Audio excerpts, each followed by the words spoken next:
The wine coursed through my veins like molten lava as I observed William Harrington's words unfold in slow motion. My fingernails pressed crescent-shaped into my palms while the surroundings faded into a blur.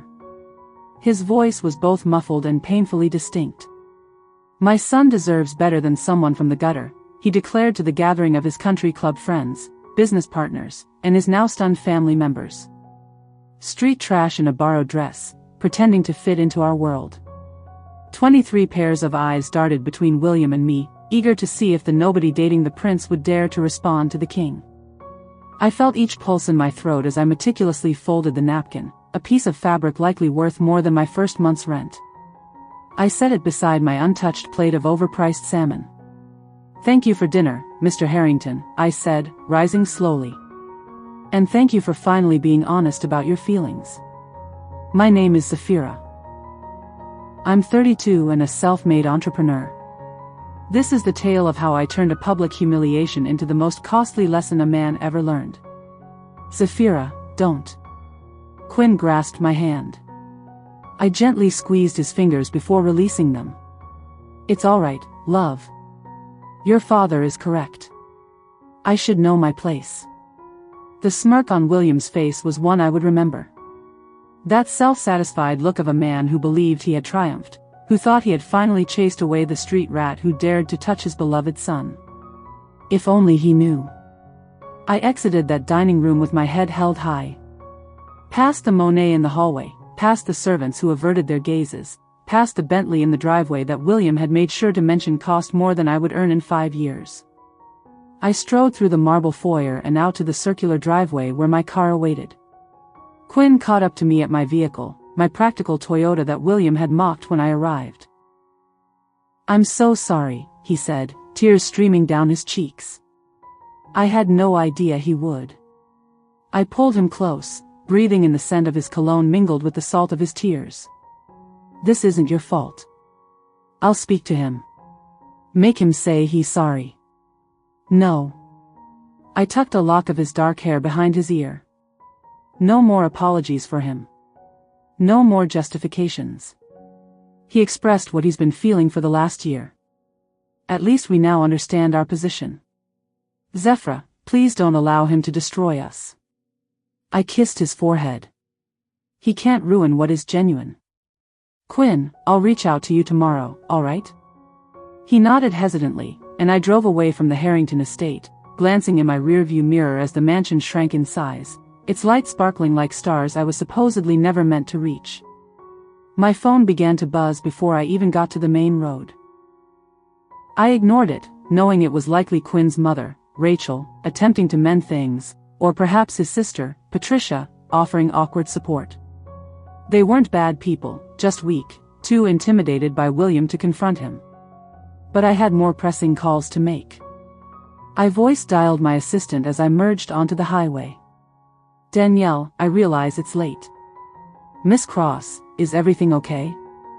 Danielle had been with me for 6 years, long before the world recognized who Zafira Cross truly was. She could interpret my moods effortlessly. "Cancel the Harrington Industries merger." Silence. Then a pause. "Ma'am, we are scheduled to sign the papers on Monday. The due diligence is finished. Financing is secured." "I'm aware." "Terminate it. The termination fees alone will be, I don't care about the fees.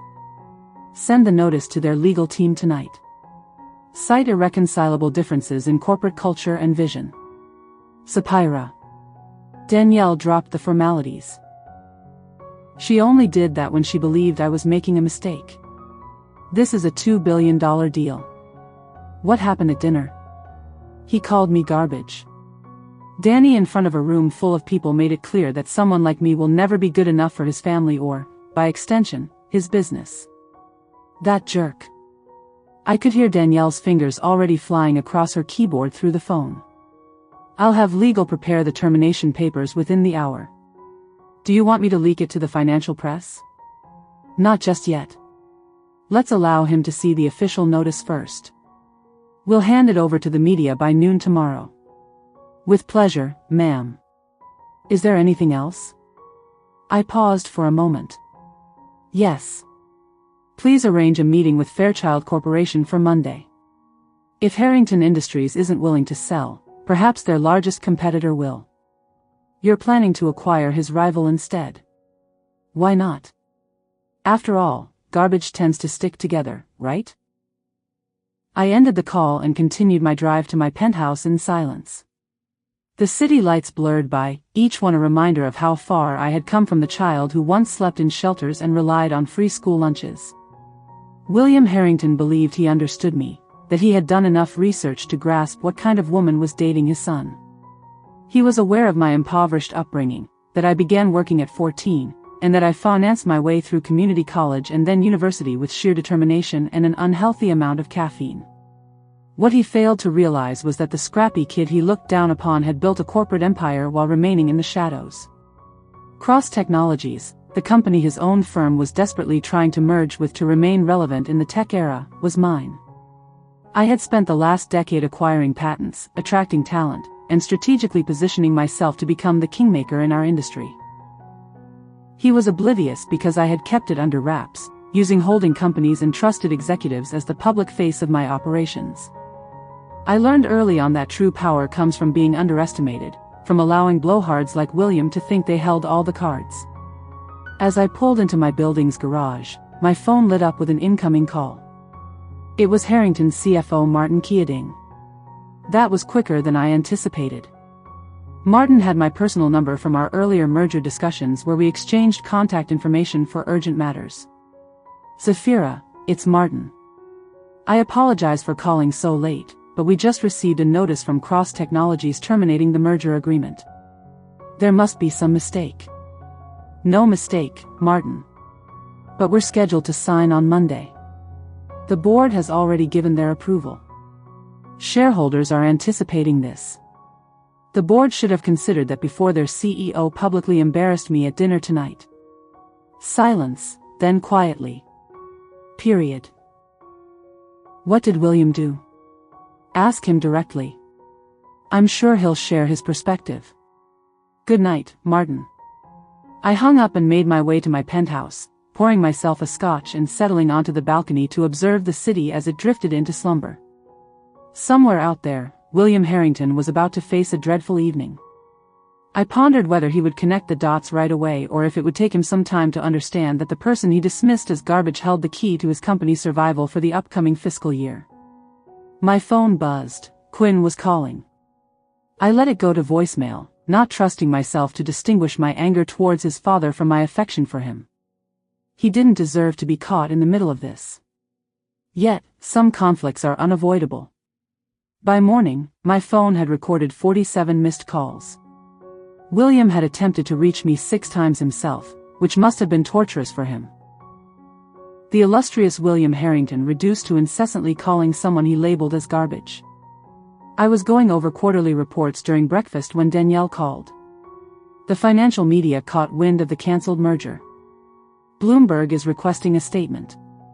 Inform them that Cross Technologies has opted to pursue other opportunities that align more closely with our values and vision for the future. Vague yet devastating. I love it. She hesitated. Also, William Harrington is in the lobby. I almost spat out my coffee. He's here. Arrived 20 minutes ago. Security won't allow him up without your consent, but he's causing quite a stir. Should I have him escorted out? No. I set my mug down, contemplating, send him up, but have him wait in the conference room for, let's say, 30 minutes. I'm finishing breakfast. You're wicked. I'll prepare conference room C, the one with the uncomfortable chairs. 45 minutes later, I entered the conference room and saw William Harrington appearing far less formidable than he had the previous night. His hair, usually immaculate, was now tousled. His tailored suit looked wrinkled. The man who had commanded dinner like royalty now resembled what he truly was, a desperate CEO witnessing his company's future slip away. Zafira, he rose as I walked in, and I could tell it took a toll on him. Thank you for meeting with me. I took a seat without extending my hand for a shake. You have 5 minutes. He swallowed his pride like shards of glass. I expressed my regret for last night. My comments were out of line. Out of line? I chuckled. You referred to me as garbage in front of your entire social circle. You embarrassed me in your own home at your own table while I was your guest and your son's girlfriend. I was intoxicated. No, I interrupted him. You were truthful. Drunk words reflect sober thoughts. You believed I was beneath you from the moment Quinn introduced us last night. You simply voiced it aloud. William's jaw clenched. Even now, in his desperation, he couldn't completely mask his contempt. What do you want? An apology? You have it? A public statement. I'll issue one. The merger just needs to go through. You know it must. Why? Pardon? Why must it happen? Clarify why I should engage in business with someone who fundamentally disrespects me. William's face turned red. Because it's business. It's not personal. Everything becomes personal when you make it personal. I stood up. You did your homework on me, right? Investigated my past.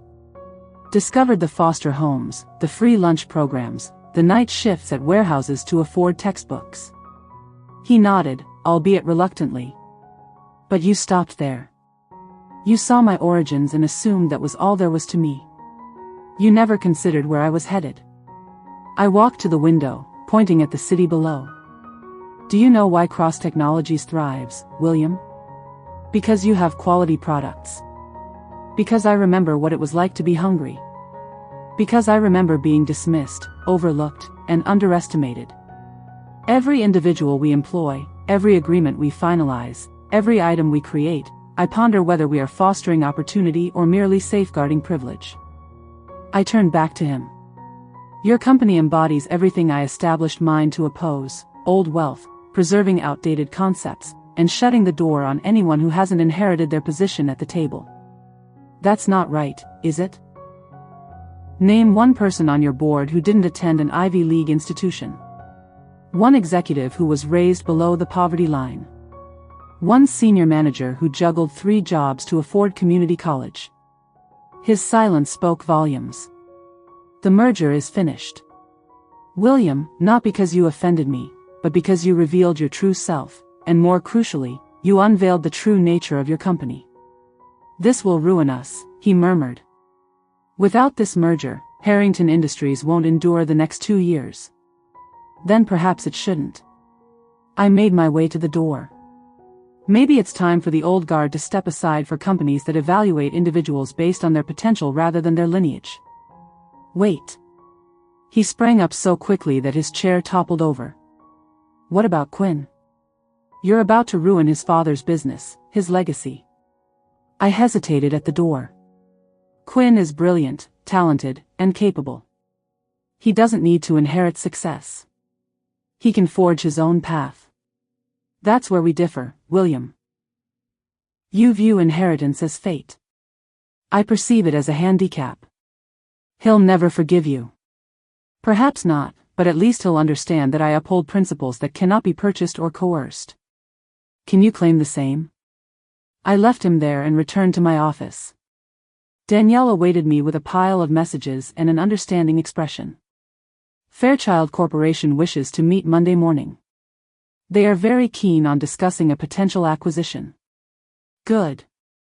Ensure William is informed by this afternoon. I've already arranged for the information to leak. She hesitated. Quinn is in your private office. My heart raced. How long has he been here? About an hour. I brought him coffee and tissues. How did he know to come here? I inquired. He reached out to the main office line looking for you. When I mentioned that you were in a meeting with his father, he asked if he could wait for you. Considering the situation, I assumed you wouldn't mind. Danielle clarified. After leaving William in the conference room, I returned to my private office where Danielle told me Quinn was waiting. I discovered him curled up in my desk chair, his eyes red but dry. He looked up as I entered, and I recognized his father's strength and his mother's kindness in his features. Hi, he said softly. Hi. I heard what you told him. Danielle allowed me to watch on the conference room feed. I perched on the edge of my desk. And I think he stood up, moving to stand between my knees. I believe I had been a coward, letting him treat you that way, making excuses, hoping things would improve. Quinn, no. Let me finish. He grasped my hands. I've spent my entire life benefiting from his prejudices without ever challenging them. Last night, watching him, I felt ashamed. Not of myself, but of him, and of myself for not confronting him sooner. What are you saying? I'm saying that if you'll accept me, I want to create something new with you, free from my family's wealth, connections, or conditional approval. I drew him close. Are you certain? He's right about one thing. Walking away from that inheritance is no trivial matter. He chuckled, and it was the most beautiful sound I had heard in days. Zephyr Cross. You just terminated a $2 billion merger because my father disrespected you. I think we can manage the financial aspect. I love you, I said, meaning it more than ever. I love you too. Even if you just declared corporate war on my father, especially because I declared corporate war on your father. Especially because of that, he agreed, kissing me. My phone buzzed. Danielle again. Ma'am, William Harrington is holding an emergency board meeting. Our sources indicate they are considering reaching out to you directly over his head. I placed the phone on speaker. Inform them that Cross Technologies may be open to discussing a merger with Harrington Industries, especially with the new leadership in place. The emphasis is on the word new. Quinn's eyes grew wide. Are you really going to remove my father from his own company? I'm planning to present the board with a choice, adapt or face extinction. What they decide with that choice is entirely their responsibility. He pondered this for a moment before nodding. He won't accept this easily. I wouldn't anticipate anything less. This situation is bound to become messy. Most likely. My mother will be in tears. Without a doubt. My sister will compose yet another dreadful song about family turmoil. May God help us all. She smiled, a smile that was both sharp and stunning, with a hint of danger. So, when do we begin? I returned her smile. How about we start now? And that's how an ordinary person dating the princess transformed into the king who dismantled the kingdom. Not through violence or an army, but through a fundamental truth. Respect is not something you inherit, it is something you earn. Those who refuse to grant it when it is deserved will find out the hard way that sometimes, the trash takes itself out, dragging everything else along with it. By the next Monday, William Harrington was no longer the CEO of Harrington Industries. By Tuesday, Cross Technologies had revealed a merger with the newly reorganized company. By Wednesday, Quinn had taken on the role of our new head of strategic development, rejecting her father's offer to finance a competing venture out of spite. And by Thursday, William Harrington had learned the costliest lesson of his life. Never label someone as garbage unless you are ready to be discarded alongside it. 6 months later, Quinn and I were engaged, planning a small ceremony far removed from her father's social scene. William had not communicated with either of us since his ousting as CEO, although Quinn's mother called weekly, gradually mending their relationship on new, more sincere terms. Before you leave, here's a little bonus for sticking around. If you enjoy learning and growing as much as I do, you should definitely try audiobooks. I have an exclusive offer with Audible. Your first month is entirely free. That's access to over 500,000 titles, zero cost to you. All the details are waiting in the description. Don't miss this one.